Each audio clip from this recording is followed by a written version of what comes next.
Distinction du directeur des moyens généraux du Trésor et de la comptabilité publique de Côte d'Ivoire par l'Interafricaine de sondage et de communication.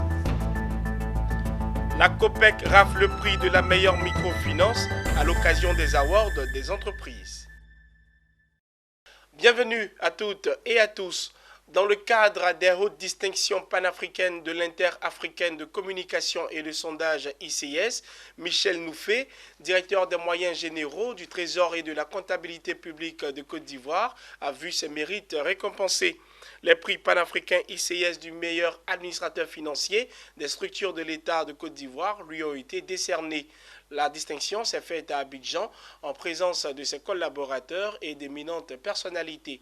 Le reportage est signé Lyon Gilbert. Il est commenté par Nadia Eounoud. Son expertise connue et reconnue, sa gestion rigoureuse et transparente des deniers publics. Félicitations.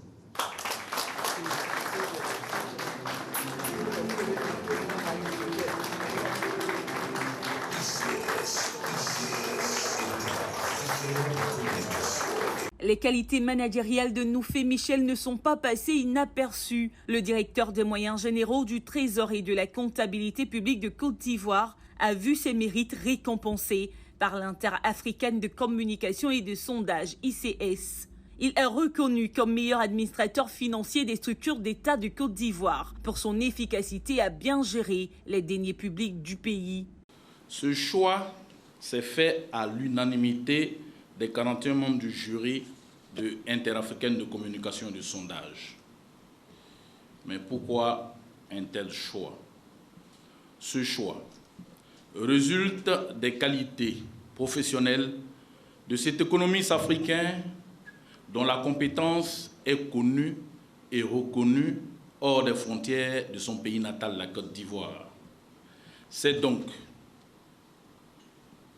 un homme avec un grand sens élevé du devoir, qui gère avec efficacité et transparence les deniers publics de l'État de Côte d'Ivoire. Il faut l'applaudir.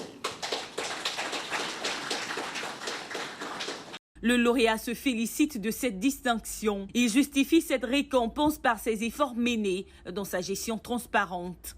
Ce qui détermine le trésor public et particulièrement la direction des moyens généraux dont nous avons la charge, nous sommes, j'allais dire, le plus grand fournisseur en termes de besoins, tant pour les clients externes, tant pour les clients internes.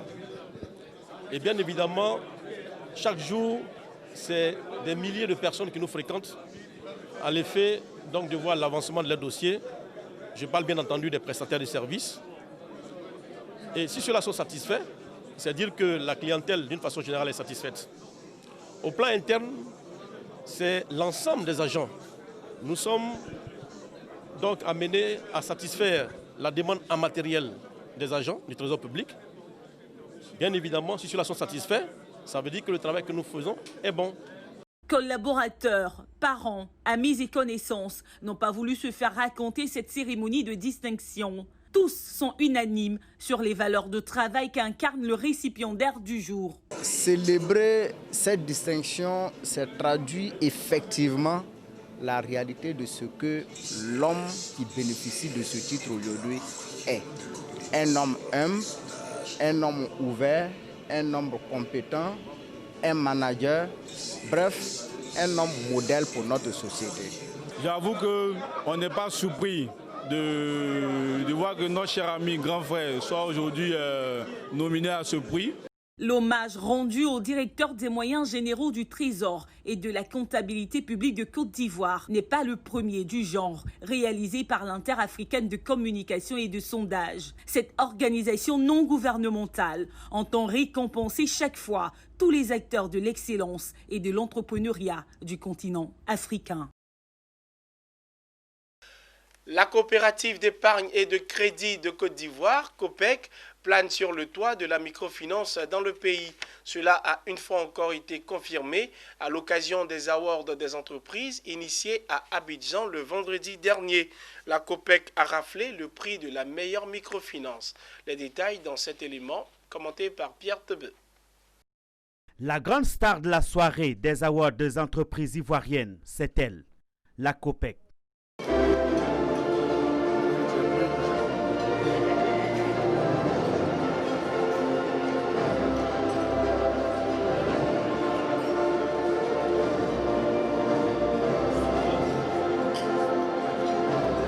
coopératives d'épargne et de crédit, à travers l'Union nationale des coopératives d'épargne et de crédit de Côte d'Ivoire, est sur le toit des microfinances de Côte d'Ivoire. Elle a été primée au cours de cette soirée dans la catégorie des microfinances de Côte d'Ivoire. La COPEC rafle le prix des meilleures microfinances de Côte d'Ivoire. C'est d'abord un honneur de remporter ce prix, un honneur pour notre entreprise.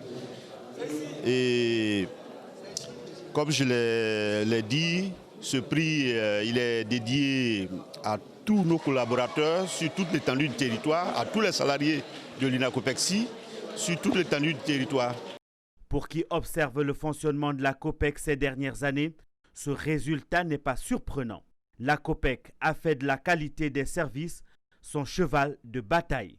Un prix a même été instauré à l'interne par l'UNACOPEXI.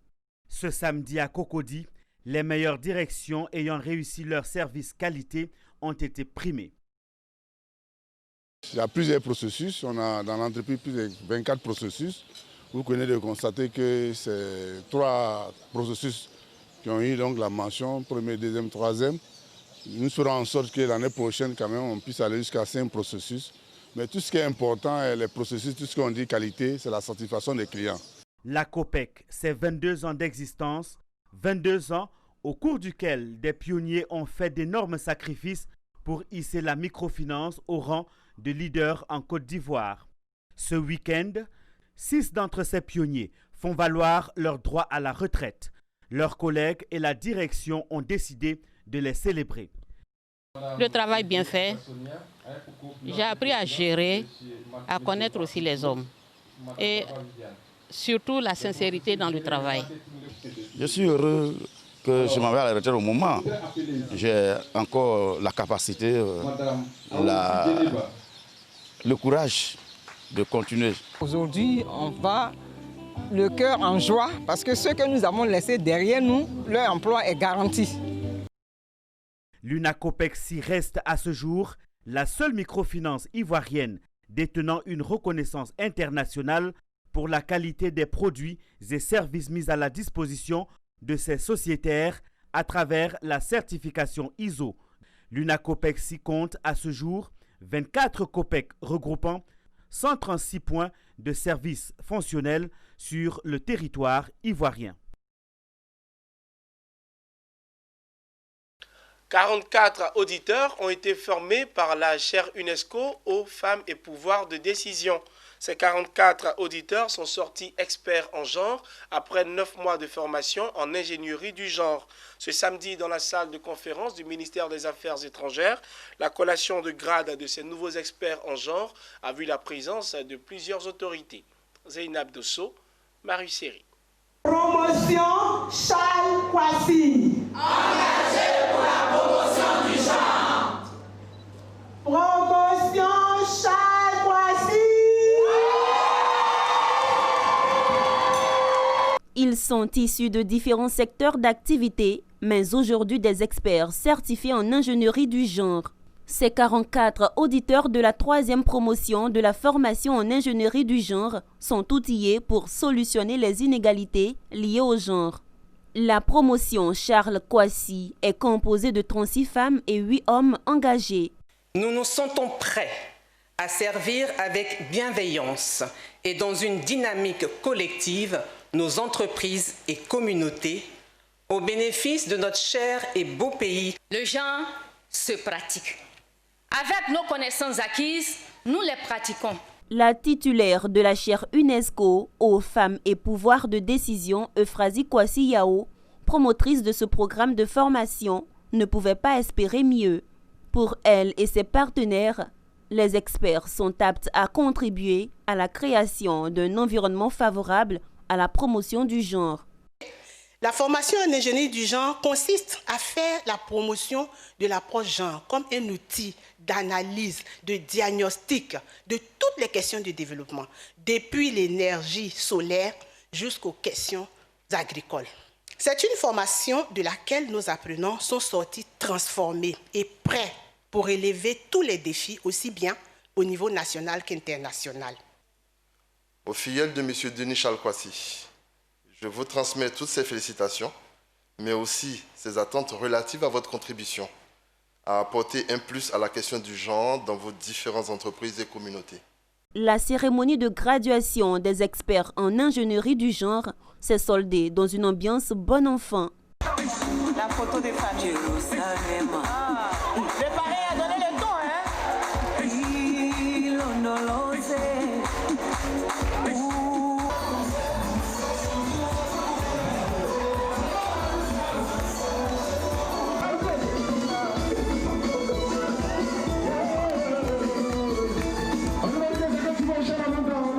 Notons que l'édition 2020 du programme a enregistré 408 dossiers, parmi lesquels 44 ont été retenus. Au regard de la forte demande de formation, Euphrasie Yao, titulaire de la chaire UNESCO aux femmes et pouvoir de décision, compte étendre dès 2021 le programme à l'international au bénéfice de tous. À l'issue de plusieurs mois intenses de formation, 48 hauts cadres issus de divers secteurs d'activité ont reçu leur certificat de fin d'études au métier de consultance. Ils sont désormais titulaires du CAMEC, entendez le certificat d'aptitude au métier de consultant. Un parchemin obtenu à l'Institut de formation à la consultance, une école issue du Centre de communication et de développement de l'entreprise. On en sait plus dans cet élément de Emmanuel Bonzo et Richard Akeke. Ils sont maintenant aptes à faire valoir leurs compétences et expertise en matière de consultance. Issus de divers secteurs d'activité, ces hauts cadres de l'administration publique et privée sont maintenant en possession de leur parchemin de fin de formation. Il s'agit du certificat d'aptitude au métier de consultant CAMEC délivré par l'Institut de formation de consultants, une entité académique au sein du Centre de communication et de développement de l'entreprise. Ce métier est un métier noble dont la Côte d'Ivoire a besoin. Il n'y a pas actuellement une seule structure. Depuis la Banque mondiale, toutes les organisations latérales ou bien multilatérales ont besoin des consultants pour essayer d'assurer la bonne gouvernance. Parce que maintenant, là, tout se fait par appel d'offres. Donc, si tu n'as pas suffisamment de formation ou bien d'expérience ou bien d'acquis, tu ne pourras pas réussir. C'est pour ça qu'il est important que les gens apprennent les rudiments et connaissent bien les problèmes, les nouveaux problèmes qu'on doit gérer. Et il faut qu'on ait un comportement adapté un peu à la véritable profession du métier des consultants. Pour parvenir à ce haut niveau de consultance, les impétrants ont suivi une formation intense et pratique durant 3 mois. Plusieurs modules ont été dispensés portant sur l'éthique et déontologie du métier de consultant, la rédaction d'une offre technique et financière, ainsi que sur l'ingénierie de la formation. Ce sont en tout 7 modules de formation qui ont été enseignés à ces cadres d'horizons professionnels divers. Ils sont aujourd'hui très outillés pour vendre leur expertise. Il y a un cabinet qui est bien orienté et qui a pu nous faire, avec les différents modules qu'on a eus, nous permettre d'accéder à d'autres niveaux de connaissances. Et je pense qu'aujourd'hui, on peut mieux appréhender certains plans stratégiques de développement. Nous pouvons donc favorablement répondre aux sollicitations en matière d'études de marché, d'études de projet, de la conduite de projet, l'évaluation des projets. En fin de carrière, il est toujours normal qu'on ait au moins un diplôme de consultant pour connaître les méthodologies, pour connaître les approches, pour pouvoir vraiment dispenser le savoir que nous avons. Nous avons pu enrichir nos connaissances sur différents domaines qui servent dans la recherche. Ces nouveaux consultants sont issus de 3 promotions, notamment des sessions 2019, 2020 et 2021. En tout, ce sont 48 hauts cadres qui sont aujourd'hui titulaires du CAMEC, un diplôme délivré depuis 6 ans par le CCDE à toute personne désireuse d'embrasser le métier de consultant. Les artistes peintres, il en existe une multitude en Côte d'Ivoire, même s'ils sont peu connus. Partant, la structure African Artists a pris l'initiative de vulgariser leurs œuvres au grand public. Le jeudi dernier, ce sont les créations de l'artiste plasticien Alia qui ont été présentées au Sofitel Hôtel Ivoire d'Abidjan. On les découvre dans ce reportage de Richard Akeke, commenté par Nadia Eounoud. Le hall d'accès du Sofitel Hôtel Ivoire d'Abidjan sert de cadre de vernissage du 10 décembre 2020 au 10 février 2021. L'auteur de ces œuvres d'art, c'est lui. De son vrai nom, Anixon Lia. L'artiste Alia propose aux amoureux de peinture ses créations. Son travail se différencie par des toiles sur fond de pagne wax. Une écriture qu'il revendique après plusieurs années de travail acharné à rechercher une identité, celle de mettre en valeur les richesses du continent africain à travers la femme. Ce message, c'est de présenter tout ce qui est culture, tout ce qui est richesse culturelle africaine au monde entier. Voilà, en passant par la femme, que je peins plus, et avec tout ce qui est sujet africain. Voilà, parce que là, je peins plus le quotidien africain. Voilà, sur mes toiles, pour présenter, pour montrer comment les Africains vivent ici. Les tableaux qui sont exposés à l'hôtel Sofitel partent de 600 000 francs à 900 000 francs. Au total, une vingtaine d'œuvres exposées. Les visiteurs sont tombés sous le charme des créations de Alia. Regard accentué pour certains, prise de vue pour d'autres, ils retiennent de l'artiste un peintre formidable. Le travail est beaucoup riche. Beaucoup riche. Ça fait, je peux dire, un apprentissage de plusieurs années. Là, ça a apporté. Perso, j'ai été quand même ébloui par quelques tableaux que j'ai eu à voir et concrètement, je trouve qu'il y a de la créativité. Il y a quelque chose qui ressort à chaque fois que tu tombes devant un tableau, quoi. Depuis le début de cette année, l'artiste Alia n'expose plus dans la rue. Si les galeries du Sofitel Hôtel Ivoire d'Abidjan lui sont ouvertes, c'est en partie grâce à la structure africaine artiste. Celle-ci s'engage dans la promotion de l'art des peintres ivoiriens.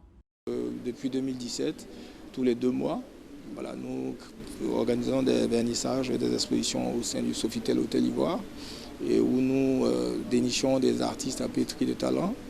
Et nous avons eu pendant ces 3 années-là, on a quand même fait passer pas mal d'artistes ici qui aujourd'hui exposent à l'extérieur et nous, ça nous fait plaisir. Voilà, donc cette plateforme artistique plastique-là, on a décidé comme ça, si vous voulez, de la mettre au grand jour.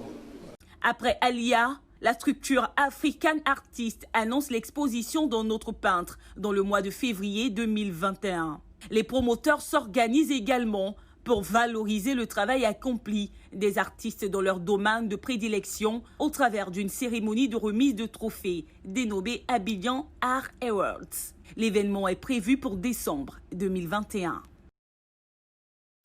Rendons-nous à Gagnoa où un cadre de la région du Go a récemment fait don de 58 kits scolaires aux enfants de différents villages. Une action selon le donateur qui s'inscrit dans le cadre du soutien à la politique de scolarisation obligatoire des enfants. Reportage. Un cadre du RHDP a offert le 25 novembre 58 kits scolaires aux enfants des villages de Oni-Tabré, Maïdio et Niaï-Degoué, tous des villages de la commune de Gagnoa. La cérémonie de remise de cet important don s'est déroulée dans la matinée du mercredi dans le village de Oni-Babré.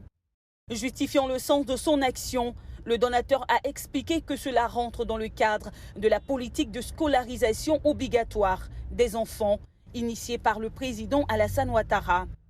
Celui-ci a fait savoir que quand on parle de l'école, cela le touche profondément parce que son père a consacré toute sa vie à former des jeunes cadres à travers ces établissements. L'école, a poursuivi JJ Bagnon Hippolyte, a donc son importance dans la société. Le donateur a par ailleurs noté que le Conseil régional du Go délivre chaque année des bons de prise en charge aux familles démunies de la région du Go.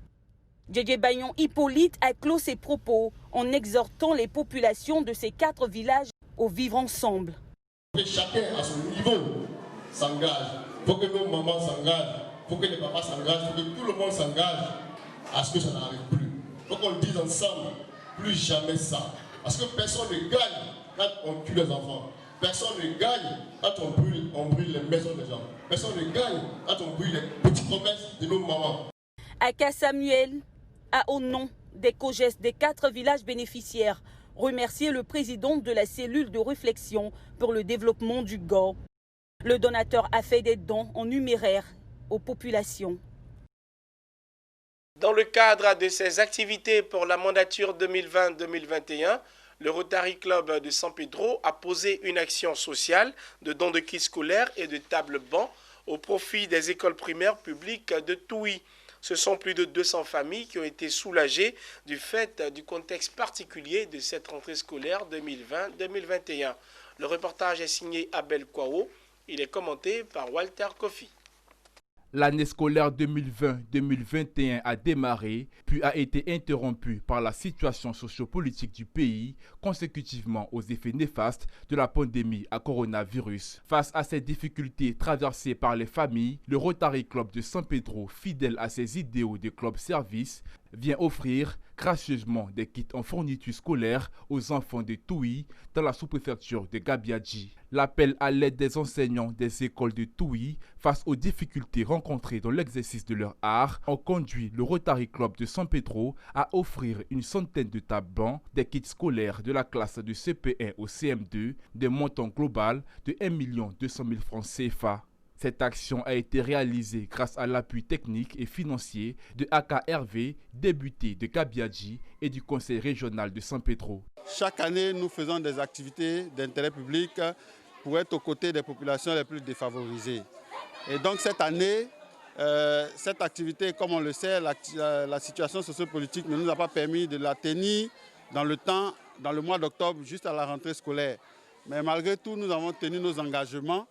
Le Rotary Club de San Pedro mène cette activité pour mettre en lumière la détresse des enseignants et des enfants, de sorte à amorcer et à solliciter des aides pour la construction de 2 écoles de 6 classes. Ce jour me donne la joie de remercier encore Rotary Club d'avoir m'invité. Créé en 1905 par Paul Harris, le Rotary Club est un groupe de bénévoles dont la satisfaction est d'apporter la joie aux plus défavorisés. Des chercheurs et enseignants-chercheurs de la sous-région étaient récemment à Korogo, dans le nord de la Côte d'Ivoire, pour plancher sur la transition agroécologique, une nouvelle manière de produire et de consommer. Leur 11e réunion de pilotage a été l'occasion de faire le bilan de leurs activités. L'agroécologie, voici un nouveau mode de production agricole et de consommation ambitieux. En ce sens qu'il se propose de concilier dans la filière agricole et élevage économique, social, environnemental. C'est tout le sens de cette rencontre de Korogo à l'université Peleforoban Koulibaly. Venus des pays de la sous-région, ces chercheurs et enseignants-chercheurs font des propositions sur l'avenir de l'élevage et de l'agriculture en Afrique de l'Ouest. Pour eux, c'est possible, avec l'agroécologie, de promouvoir une transformation de la manière dont nous produisons et consommons les aliments. Au cours de cette 11e réunion du comité de pilotage, ils ont fait le bilan de ce qu'ils avaient conçu pour mettre en place des systèmes alimentaires durables qui non seulement offrent une alimentation saine, mais qui préservent aussi l'environnement. L'examen du bilan des activités réalisées en 2020 ainsi que la programmation des actions prévues pour 2021 était au menu de la rencontre. L'agroécologie est un facteur de développement. Et donc, vous constatez depuis quelques temps, quelques mots qui sont en vogue, changement climatique, etc. Vous savez peut-être qu'en France, l'agroécologie a été aussi défini comme un moteur de développement pour l'agriculture. Et c'est important aussi de partager dans le monde entier. Vous savez, la science est au-dessus de toute, comment dirais-je, de toute difficulté, et le partage des résultats, des expériences nous rend tous plus forts. Afin de consolider cette approche stratégique qui permet de mener à bien la transition vers des systèmes agricoles et alimentaires plus durables, une convention a été signée par les acteurs présents à la rencontre de Korogo. Après la Côte d'Ivoire, la prochaine rencontre du comité de pilotage sur l'agroécologie est prévue au Togo. Ce journal est terminé. Merci de rester fidèle à Business 24 Africa, la télé utile.